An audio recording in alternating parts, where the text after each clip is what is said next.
ഇന്നലെയാണ് തൃശൂർ പൂരവുമായി ബന്ധപ്പെട്ടുള്ള ചില നിബന്ധനകൾ മന്ത്രി രാജൻ മാധ്യമങ്ങളോട് പങ്കുവച്ചത്.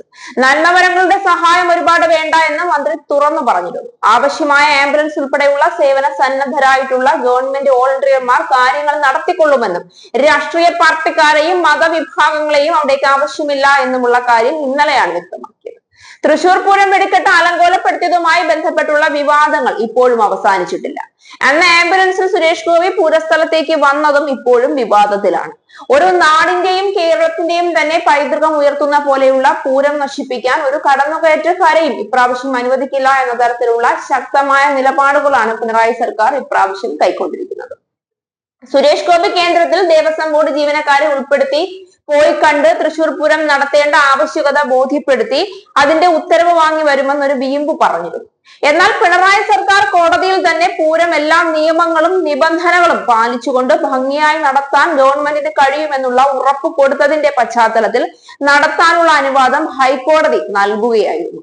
എന്നാൽ മുനമ്പം വിഷയവുമായി ബന്ധപ്പെട്ടുള്ള ചർച്ചകൾ പാർലമെന്റിൽ ചർച്ച ചെയ്ത അന്നു തന്നെ വിളിച്ച് മോദിയും അമിത്ഷായും പൂരം നടത്താൻ അനുവാദം തന്നിരുന്നുവെന്നും എന്നാൽ തൊട്ടടുത്ത ദിവസം മറ്റൊരു സംസ്ഥാനത്ത് ഇത്തരമൊരു ആഘോഷ പരിപാടിയിൽ വെടിക്കെട്ട് അപകടം ഉണ്ടായപ്പോൾ അതുമായി ബന്ധപ്പെടുത്തി ഇനി കോടതിയായിരിക്കും നിബന്ധനകൾ വെക്കുന്നത് എന്നും അതുകൊണ്ട് പൂരം നടത്തിപ്പിന്റെ കാര്യത്തിൽ ചില നിബന്ധനകൾ പാലിക്കേണ്ടി വരുമെന്നും അമിത്ഷാ തന്നെ സ്വകാര്യമായി അറിയിച്ചിരുന്നു എന്നുമുള്ള വെളിപ്പെടുത്തലാണ് മാധ്യമങ്ങളോട് ഗോപി ഇപ്പോൾ നടത്തുന്നത്.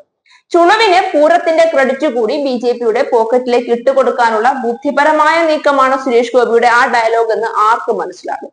മോദിയും അമിത്ഷായും അധികാരത്തിൽ വരുന്നതിന് മുൻപും ഇവിടെ പൂരവും പുലികളിയും ഒക്കെ ഉണ്ടായിരുന്നു എന്ന് സുരേഷ് ഗോപി ഒന്ന് ഓർത്താൽ മതി. ഏതാഘോഷവും പൊതുജനത്തിന് ബുദ്ധിമുട്ടുണ്ടാകാതെ അവരുടെ ജീവനും സ്വത്തിനും അപകടം സംഭവിക്കാത്ത തരത്തിൽ നടത്തേണ്ട ഉത്തരവാദിത്വം ഗവൺമെന്റിനുണ്ട് എന്നത് വാസ്തവം. കേരളത്തിൽ അതിന് പ്രാപ്തിയുള്ള ഒരു സർക്കാരുണ്ട്. കഴിഞ്ഞ കാലങ്ങളിലൊക്കെ കേരളത്തിൽ പൂരം നടത്തിയിട്ടുമുണ്ട്. ഇപ്രാവശ്യം മാത്രം അതിന് മോദിയുടെയും അമിത്ഷായുടെയും അനുവാദം കിട്ടി എന്നുള്ള ഗോപിയുടെ പൂരത്തിന് മുന്നേയുള്ള വെടിക്കെട്ട് കേട്ട് കേരളം വിറങ്ങലിച്ചിരിക്കുകയാണ്. വിഴിഞ്ഞം അന്താരാഷ്ട്ര തുറമുഖത്തിന്റെ ക്രെഡിറ്റ് ചുളുവിൽ മോദിയും രാജീവ് ചന്ദ്രശേഖരനും കൂടി തട്ടിയെടുത്തതുപോലെ ഇനി പൂരത്തിന്റെ ക്രെഡിറ്റും കൂടി അവരുടെ അക്കൗണ്ടിലേക്ക് ഇട്ടാൽ അടുത്ത തെരഞ്ഞെടുപ്പ് ലക്ഷ്യം വെക്കാം. സുരേഷ് ഗോപി തൃശൂർ MP ആയി വന്നതിന് ശേഷമാണ് പൂരം നടത്താൻ ഇത്രയും നന്നായി നടത്താൻ കഴിഞ്ഞത് എന്നൊരു പേരുണ്ടാക്കണം. അതിന്റെ പേരിൽ ഒരു 10 വോട്ട് അടുത്ത പ്രാവശ്യം കൂടുതൽ കിട്ടുന്നെങ്കിൽ അതും കൂടി നേടണം. ഇതിനപ്പുറം ഒന്നുമില്ല ഈ സംസാരത്തിൽ എന്ന് കേട്ടാൽ ആർക്കും മനസ്സിലാകും. വെടിക്കെട്ട് പോലെയുള്ള വലിയ കലാപരിപാടികളൊക്കെ നടത്തുമ്പോൾ സ്വാഭാവികമായും കോടതിയുടെ ഉത്തരവും നിബന്ധനകളും പാലിക്കേണ്ടതുണ്ട്. അത് അറിയാത്ത സർക്കാർ അല്ല കേരളം ഭരിക്കുന്നത്. അതിനുവേണ്ട കാര്യങ്ങൾ നേരത്തെ തന്നെ സർക്കാർ നടപ്പിലാക്കിയിട്ടുമുണ്ട്.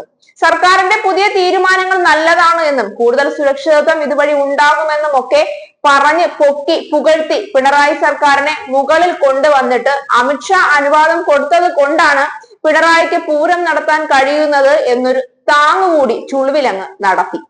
എങ്കിലും പൂരം കലക്കികളെയും രാഷ്ട്രീയത്തിന്റെയും മതത്തിന്റെയും പേര് പറഞ്ഞ് പോസ്റ്ററും ബാനറും പൊക്കിപ്പിടിച്ചു വരുന്നവരെയും സഹായഹസ്തം എന്ന പേരിൽ ആൾക്കാർക്കിടയിൽ ഓടി നടന്ന് പൂരം കലക്കാൻ അന്തർധാരാ പ്രവർത്തനം നടത്തുന്നവരെയും പൂരം നഗരിക്ക് ഇപ്രാവശ്യം ആവശ്യമില്ല എന്ന് തന്നെയാണ് സർക്കാരിന്റെ നിലപാട്.